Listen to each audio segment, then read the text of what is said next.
नेताजी स्वर्ग से आशीर्वाद भी देने का काम करेंगे। क्या लगता है भैया कि डिम्पल यादव जी की जीत होगी? ये भी सीट नेताजी की थी और नेताजी की ही रहेगी और इस सीट पे हमारी ही जीत है। डिम्पल यादव जी को प्रत्याशी बनाया गया है, नेताजी की सीट पर चुनाव लड़ने जा रहे हैं, क्या कहेंगे? उत्तर प्रदेश में ऐतिहासिक जीत होगी, 5 लाख से ऊपर जीतेंगे डिम्पल यादव जी। जी का भी नाम चल रहा है, अगर उतरती है मैदान में तो क्या लगता है सब? अपर्णा जी भी स्वर्गीय नेताजी के सम्मान में इस प्रकार का कोई ऐसा कदम नहीं उठाएंगे जिससे उनकी बेइज्जती हो या उनको कुछ लोग सोचे इधर उधर कहें। क्या नाम भैया? अपर्णा जी अगर आती हैं तो कुछ नुकसान होगा सब? नेताजी की सीट के वारिस तो डिम्पल जी हैं। नेताजी के देहांत के बाद समाजवादी पार्टी ने तमाम अटकलों पर विराम लगाते हुए मैनपुरी की लोकसभा सीट से डिम्पल यादव को प्रत्याशी बना दिया है। इसको लेकर काफ़ी ज़्यादा कयास लगाया जा रहा था कि किसको प्रत्याशी बनाया जाएगा, समाजवादी पार्टी से कौन सा चेहरा ऐसा होगा जो मैनपुरी की सीट से उपचुनाव जिसको लड़वाया जाएगा। आज समाजवादी पार्टी ने इन तमाम अटकलों पर विराम लगा दिया है। अगर बात करें मैनपुरी की तो समाजवादी पार्टी का गढ़ रहा है और जब से यहाँ पे नेताजी चुनाव लड़े हैं हमेशा से ही समाजवादी पार्टी का परचम बुलंद रहा है। कोई भी चुनाव यहाँ से समाजवादी पार्टी नहीं हारी है।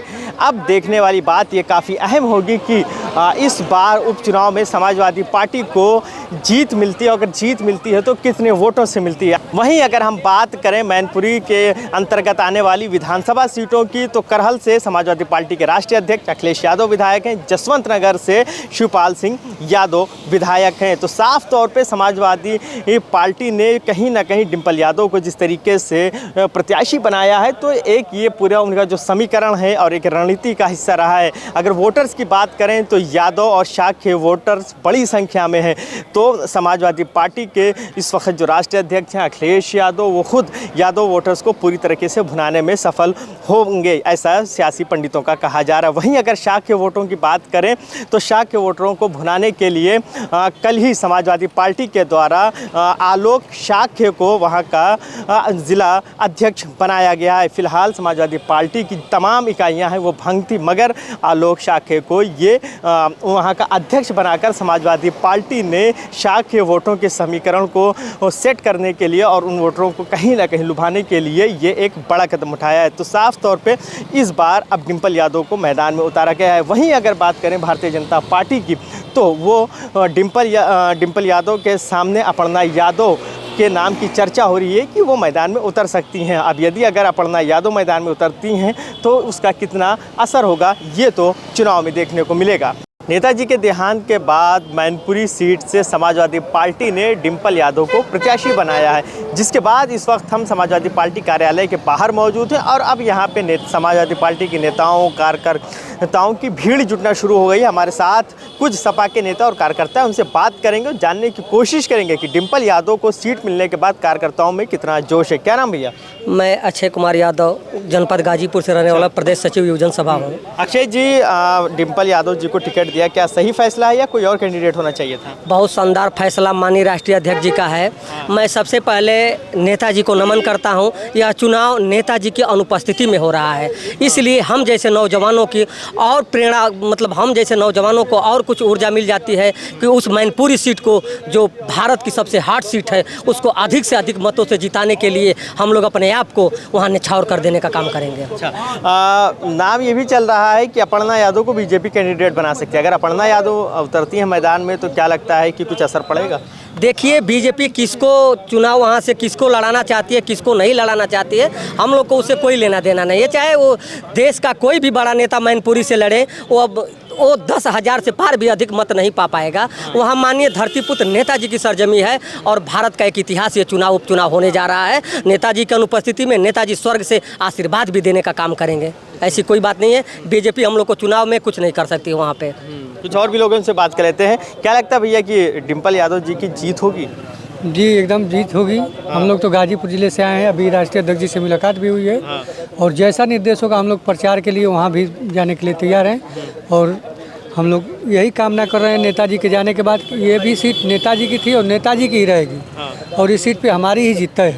लगता है कि डिम्पल यादव के अलावा कोई और भी कैंडिडेट होना चाहिए या ठीक है? नहीं, डिम्पल यादव हमारे पार्टी के नेतृत्व ने जो फैसला लिया उसके लिए बहुत शानदार और जानदार फैसला लिया गया है। डिम्पल यादव जी। क्योंकि ये सवाल इसलिए उठ रहा है क्योंकि पहले भी परिवारवाद का आरोप लगता रहा, तो लगता नहीं कि इस फैसले के बाद लगेगा? नहीं, ऐसी कोई बात नहीं है। परिवारवाद सब में परिवारवाद चल रहा है, लेकिन यह पार्टियां विपक्ष अपना मुद्दा बनाती है कि परिवारवाद है। परिवारवाद कोई नहीं है। परिवारवाद क्या है? परिवारवाद सब में। कार्यकर्ता संतुष्ट है। क्या नाम है भैया? आजाद राय अच्छा, आजाद जी गाजीपुर से अच्छा। सपा जिला सचिव समाजवादी पार्टी गाजीपुर। अच्छा, आजाद जी, डिम्पल यादव जी को प्रत्याशी बनाया गया है, नेताजी की सीट पर चुनाव लड़ने जा रहे हैं, क्या कहेंगे? बहुत बहुत बधाई है राष्ट्रीय अध्यक्ष जी को, पूरी पार्टी को बधाई है कि डिम्पल जी जो हर तबके की आवाज़ हैं, सबको साथ लेके चलती है, उनको प्रत्याशी बनाया गया है।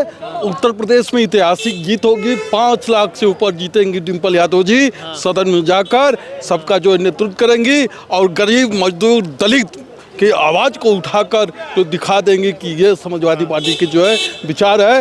नेताजी ने जो है जब रक्षा मंत्री थे तो लाश नहीं आती थी, नेताजी जो है तत्काल लागू करके लाश को मंगाए।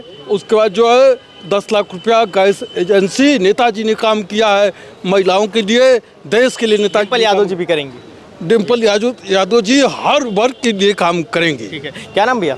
राकेश कुमार शर्मा, जनपद सुल्तानपुर विधानसभा। राकेश जी, डिम्पल जी को प्रत्याशी बनाया गया है, लगता है कि ये फैसला बेहतर है या कोई और कैंडिडेट होना चाहिए? बिल्कुल, फैसला बहुत अच्छा है। पार्टी का फैसला है, हम स्वागत करते हैं, सभी कार्यकर्ता स्वागत करते हैं। आदरणीय श्रीमती डिम्पल यादव जी महिला सशक्तिकरण का एक उदाहरक हैं, सादगी की प्रतीक हैं। इसके पहले भी वो सदन में जा चुकी हैं और मैनपुरी की सीट आदरणीय स्वर्गीय नेताजी की सीट है। पहली बार नेताजी की अनुपस्थिति में यहाँ चुनाव लड़ा जा रहा है और कार्यकर्ताओं में और जोश और उत्साह बढ़ गया है। मैनपुरी का एक कार्यकर्ता, एक सम्मानित मतदाता एक वोट देकर आदरणीय श्रीमती डिम्पल यादव जी को भारी। अपर्णा जी का भी नाम चल रहा है, अगर उतरती है मैदान में तो क्या लगता है सपा को कुछ नुकसान होगा?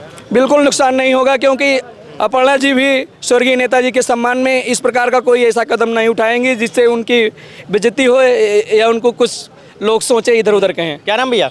लल्लू मोदनवाल। लल्लू जी कहाँ से हैं? चित्रकूट से आए हैं। अच्छा, पार्टी कार्यालय आए थे तो पता चला होगा डिम्पल जी का टिकट हो गया है। हाँ, कैसा लग रहा है? माननीय राष्ट्रीय अध्यक्ष से मिल के हम आए तो उन्होंने कहा है कि मैनपुरी की सीट में समाजवादी पार्टी ने डिम्पल यादव जी को उतारा है और वो भारी बहुमत से चुनाव जीत करके लोकसभा सदन में पहुँचेंगे, क्योंकि नेताजी की सीट है, वो पारंपरिक सीट है, वो सहानुभूति की सीट है।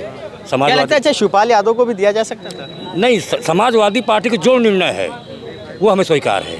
चाहे जो भी कैंडिडेट आते, समाजवादी पार्टी के नाम पे हम लोग उनकी मदद करते। तो आप लोग जाएंगे मदद करने? जी नहीं, हम समाजवादी पार्टी के चित्रकूट जनपद से 20 आदमी का जत्था भैया लाल यादव जी के नेतृत्व में मैनपुरी जा करके प्रचार करेगा। डिम्पल यादव जी को प्रत्याशी बनाया गया है नेताजी की सीट पर, क्या कहेंगे? नेताजी की सीट पर डिम्पल यादव जी लड़ रहे हैं, हम लोग मेहनत करेंगे, जिताएंगे भारी मतों से। अच्छा, अपर्णा जी का नाम चल रहा है बीजेपी की तरफ से, क्या लगता है कि अपर्णा जी अगर आती हैं तो कुछ नुकसान होगा सपा को? नहीं, ऐसा कुछ नहीं है। अपर्णा जी में नेताजी की सीट के वारिस तो डिम्पल जी हैं। अच्छा, क्यों भैया नेताजी की सीट के वारिस डिम्पल जी हैं? जी डिम्पल जी।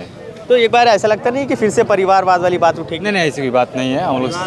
हम लोग लमसम 1200 किलोमीटर पैदल यात्रा किए हैं हम लोग। अच्छा, अभिषेक भाई नेतृत्व कर रहे थे उसका। जी। सभी लोग हम लोग राष्ट्रीय अध्यक्ष मिले हैं, आशीर्वाद प्राप्त हुआ है, हम लोग जाएंगे वहाँ मैनपुरी। राष्ट्रीय अध्यक्ष जी ने क्या कहा? बोला है जो मतलब बोले हैं वहाँ से चुनाव लड़ने तो अनुमति मांगे हम लोग, जैसे मतलब अनुमति मिलेगी उस हिसाब से हम लोग काम किए। ये हम लोग समाजवादी पार्टी के कार्यकर्ताओं से बात कर रहे थे, जानने की कोशिश कर रहे थे कि डिम्पल यादव के टिकट होने के बाद पार्टी के कार्यकर्ता और नेता क्या सोचते हैं। साफ तौर पे कहना है कि मैनपुरी की सीट पर डिम्पल यादव को प्रत्याशी बनाकर समाजवादी पार्टी ने बिल्कुल ठीक किया और कार्यकर्ताओं ने दावा भी किया है कि समाजवादी पार्टी को भारी बहुमत से यहाँ पर जीत मिलेगी। वीडियो जर्नलिस्ट आयुष के साथ फरीद हसन, द लीडर हिंदी, लखनऊ।